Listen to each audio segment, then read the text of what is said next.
Thank you to all students. अगले class में आप लोगों को बताए थे कि जब दो या दो से अधिक व्यक्ति मिलकर अपनी कुशलता, पूंजी, श्रम लगाकर जो व्यवसाय करते हैं उसे साझेदारी व्यवसाय कहते हैं। इसमें न्यूनतम संख्या 2 और मैक्सिमम संख्या 50 होना चाहिए। और बताए थे कि साझेदारी ज्यादा दिन तक चलता नहीं है, इसलिए सभी साझेदार बैठकर एक समझौता बनाते हैं जिसको एग्रीमेंट कहते हैं, पार्टनरशिप डीड कहते हैं।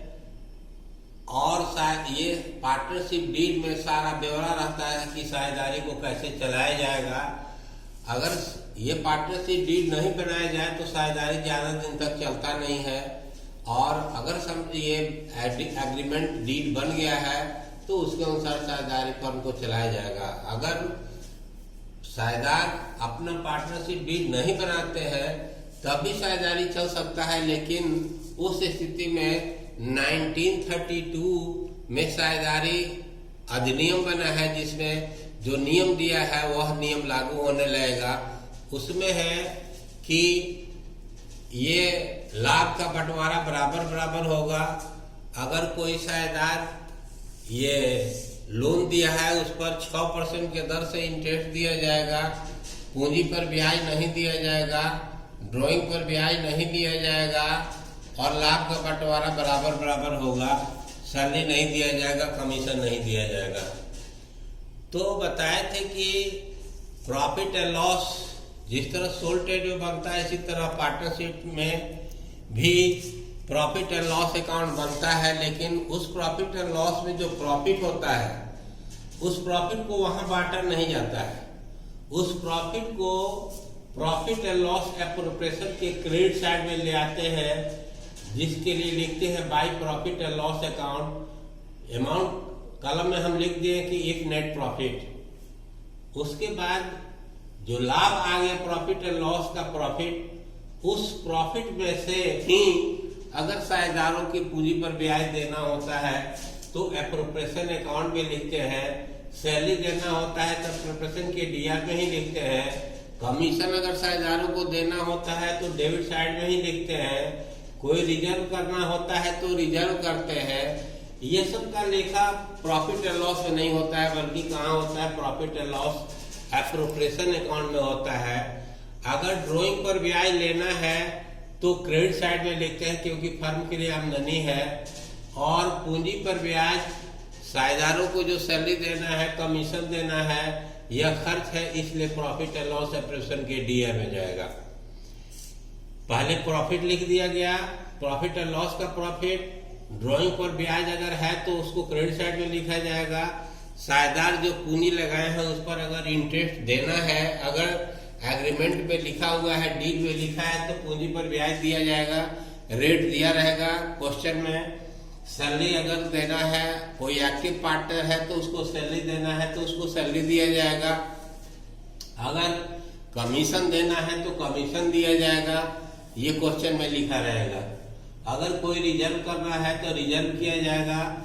उसके बाद क्रेडिट साइड के जोड़ को ले आकर डेबिट साइड में बैलेंस करते हैं और जो प्रॉफिट होता है उस प्रॉफिट को साझेदारों के बीच लाभ हानि के अनुपात में बांट देते हैं। क्वेश्चन में प्रॉफिट एंड लॉस का बंटवारा कैसे होगा दिया रहेगा। अगर नहीं दिया है तो बराबर और बांटा जाएगा। उसके बाद बताए थे कि साझेदारों का कैपिटल अकाउंट बनता है, तो साझेदारों का कैपिटल अकाउंट भी ये जो बनता है वो 2 प्रकार का होता है। इसका नेचर 2 प्रकार का होता है, फिक्स्ड कैपिटल, एक फ्लक्चुएटिंग कैपिटल। इसको हम फिर लिख रहे हैं बोर्ड पर।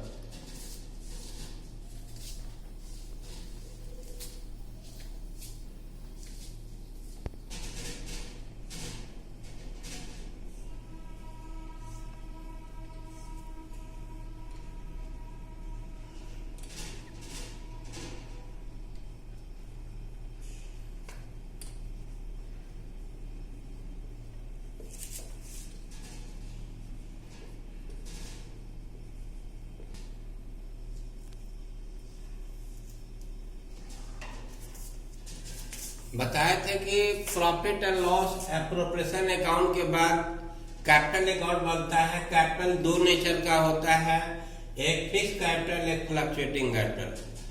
प्रश्न में दिया रहेगा कि फिक्स कैपिटल बनाना है कि फ्लक्चुएटिंग बनाना है। अगर कुछ नहीं लिखा है तो फ्लक्चुएटिंग कैपिटल बनाएंगे। फ्लक्चुएटिंग कैपिटल में एक ही कैपिटल अकाउंट बनाना है, जबकि फिक्स कैपिटल रहने पर दो बनाना पड़ता है, एक पार्टनर्स कैपिटल अकाउंट और दूसरा partners current account. Partners capital account में जो साझेदार पूंजी लगाया है उसको बाई साइड में बाई बैलेंस बीडी लिखते हैं। इसके अलावा अगर अतिरिक्त पूंजी लगाता है तो बाई कैश या बाई बैंक ब्रैकेट में एडिशनल कैपिटल लिखते हैं। अगर इस कैपिटल में से पूंजी में से कुछ पूंजी निकालता है तो डेबिट साइड में टू कैश या टू बैंक लिखेंगे, विड्रॉल ऑफ कैपिटल। उसके बाद बैलेंस सीडी और बीडी कर देते हैं। कैपिटल अकाउंट में मात्र यही पूंजी लिखा जाता है और करंट अकाउंट में बाकी सभी कार्य करते हैं। पार्टनर्स करंट अकाउंट का अगर बैलेंस दिया हो तो बाई साइड में बाई बैलेंस बीडी लिख देंगे और एप्रोप्रिएशन अकाउंट में जो पूंजी पर ब्याज दिया गया है उसको बाई साइड में, ये साझेदार के लिए आमदनी है, इसके कैपिटल में क्रेडिट हो जाएगा। अगर साझेदार को सैलरी मिला है, एप्रोप्रिएशन में जो डेबिट किया गया है वह इसके कैपिटल में क्रेडिट हो जाएगा। अगर कमीशन मिला है तो बाई साइड में बाई पार्टनर्स कमीशन लिखेंगे और एप्रोप्रिएशन अकाउंट में जो प्रॉफिट हुआ है उसको by profit and loss appropriation account लिखेंगे। ब्रैकेट में हम लिख दिए हैं share of profit in case of profit. उसके बाद अगर साझेदार ड्रॉइंग किया है तो करंट अकाउंट में ही उसको डेबिट साइड में लिख देंगे टू ड्रॉइंग। उसके बाद इंटरेस्ट ऑन ड्रॉइंग, ड्रॉइंग पर इंटरेस्ट जो फर्म लिया है इसके करंट अकाउंट में से घटेगा, इंटरेस्ट ऑन ड्रॉइंग लिखेंगे। अगर profit and loss appropriation account में ये लॉस हुआ है तो डेबिट साइड में profit and loss appropriation account लिखेंगे, share of loss in case of loss. उसके बाद ये करंट अकाउंट का बैलेंस सीडी और बीडी गिरा देते हैं। अब हम आपको जो फ्लक्चुएटिंग कैपिटल है फिर उसका फॉर्मेट बना दे रहे हैं, उसको समझा रहे हैं, तब क्वेश्चन फिर बता रहे हैं।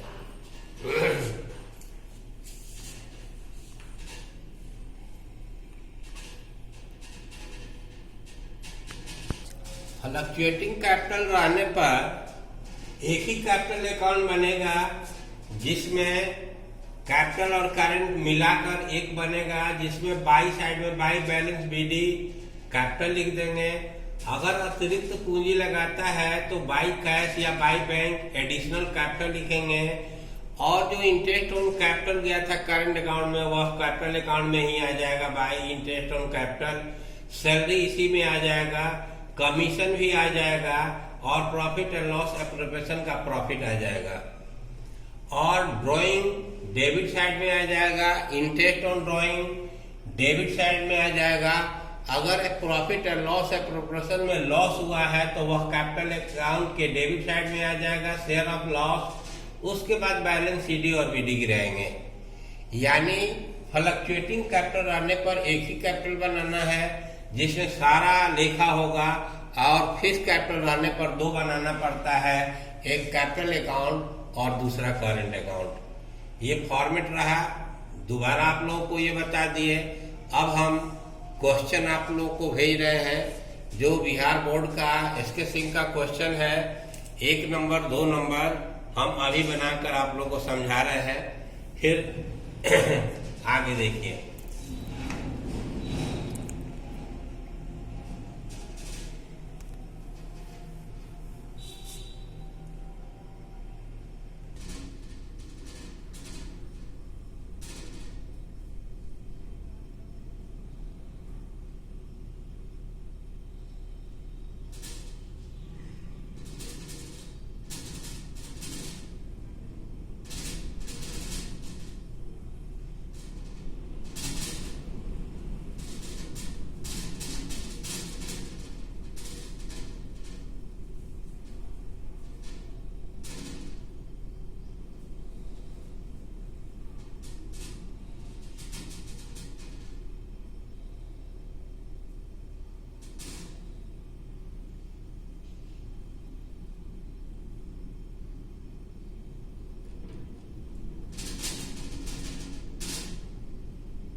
क्वेश्चन नंबर जो 1 है, जिसमें लिखा है A, B and C entered into partnership with no agreement as to salary, profits and contributed rupees 1,80,000 and 70,000 respectively as capital.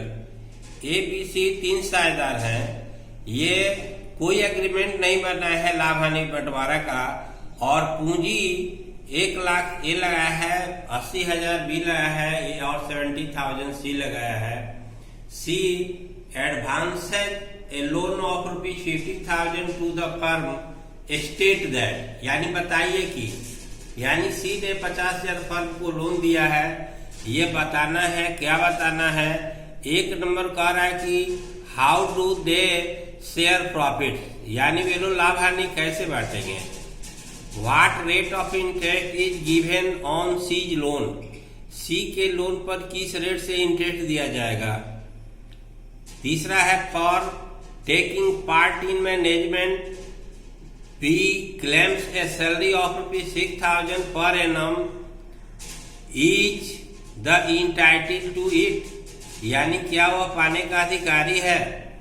तो बताए थे कि अगर पार्टनरशिप डीड नहीं बनाया है साझेदार, तो 1932 में धारा 4 के अनुसार जो नियम दिया गया वह नियम लागू होने लगेगा। यानी किसी साझेदार को सैलरी नहीं दिया जाएगा, कमीशन नहीं दिया जाएगा, पूंजी पर ब्याज नहीं दिया जाएगा, इंटरेस्ट ऑन ड्रॉइंग नहीं लिया जाएगा, और लाभ हानि का बंटवारा बराबर बराबर होगा।